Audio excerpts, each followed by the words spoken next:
Designed and built in Long Beach, California, the McDonnell Douglas DC-10 went into production in January 1968 and was first put into service in 1971. The aircraft, capable of carrying 250 to 380 passengers, is said to have paved the way for massive long-haul air travel.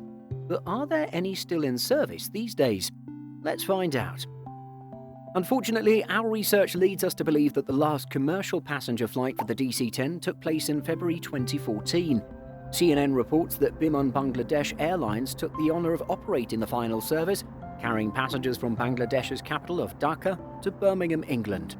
In a statement published by CNN, the airline called the final flight a fitting end for an aircraft that served Biman loyally and well over many years.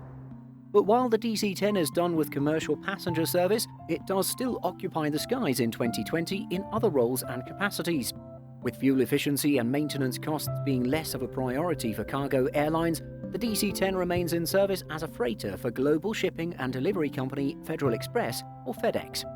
According to airfleets.net, there are 25 of the type still in active service. While some were purpose-built freighters, a number of these jets were converted from passenger aircraft. Converted aircraft are listed as having flown for airlines such as United Airlines, American Airlines, and even closed airline British Caledonian. While several cargo airlines flew the DC-10 for some time, FedEx remains the only remaining commercial cargo operator of the type. In total, an impressive 104 DC-10s have flown with FedEx. The majority have since been retired and scrapped. The United States Air Force appears to be the single largest operator of the DC-10. These aircraft are technically designated KC-10s and are used as tankers, carrying fuel for Air Force operations. According to Boeing, the U.S. Air Force placed a $216 million contract to upgrade the service's 59-jet KC-10 tanker fleet with a new communication, navigation, surveillance and air traffic management (CNS/ATM) system. All 59 aircraft are still listed as active, with the oldest models being produced in 1981 and the newest rolling out of the factory in 1988. As these particular aircraft were purpose-built for the Air Force, none of the 59 were ever converted from passenger variants or flew with any other airlines. 4 DC-10s are unique from all other DC-10s as they're used to fight forest fires as aerial firefighters. The jets are owned and operated by a company called 10 Tanker and have been used to fight fires across the United States and Canada, as well as in Chile and Australia.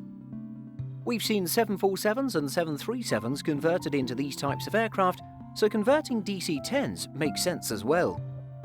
Then there is a single DC-10 still flying today that has a special purpose unlike any other aircraft. The jet, registered as November 330 Alpha Uniform, operates as a flying eye hospital for a non-profit organisation by the name of Orbis. As the world's only flying eye hospital, it's unlike any plane you've ever seen before.